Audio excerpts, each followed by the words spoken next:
So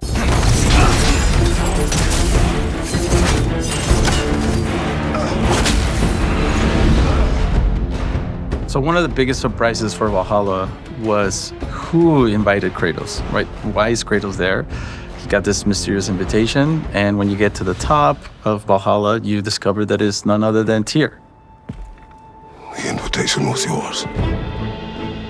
I would have signed it, but it was important you come here for your own reasons. Right from the beginning, we knew that Tyr was going to be your ultimate test. When you play Ragnarok and you meet Tyr for the first time, you think you're going to fight this character. You see them standing up, Tyr's so intimidating.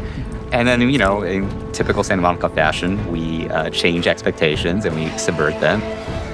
But I think a lot of people kind of play that game. They're like, wow, what if Kratos and Tyr sparred it out? And we wanted to dig into that and really figuring out, how does Tyr fight? What's that relationship? Because they are sparring. It's a very different relationship than we've ever seen Kratos, fight against someone else. Yeah.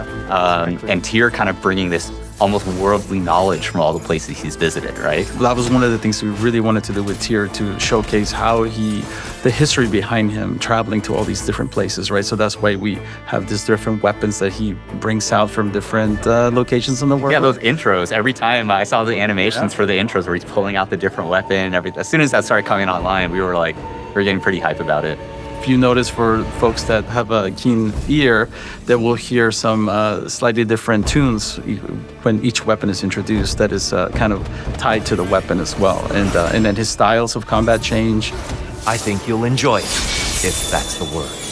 The gameplay mechanics actually are influenced by the region that he's kind of bringing to each part of the fight.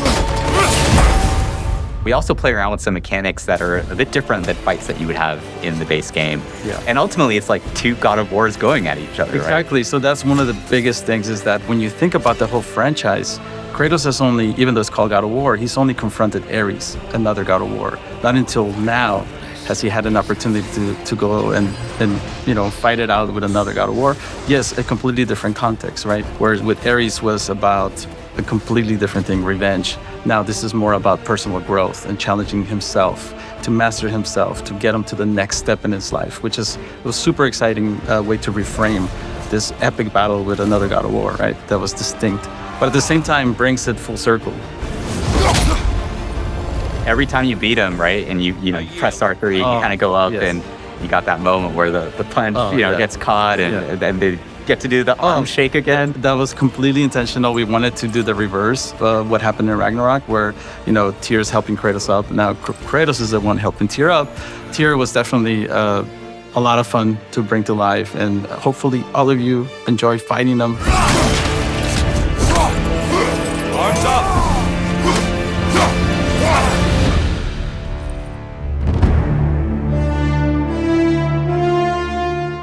PlayStation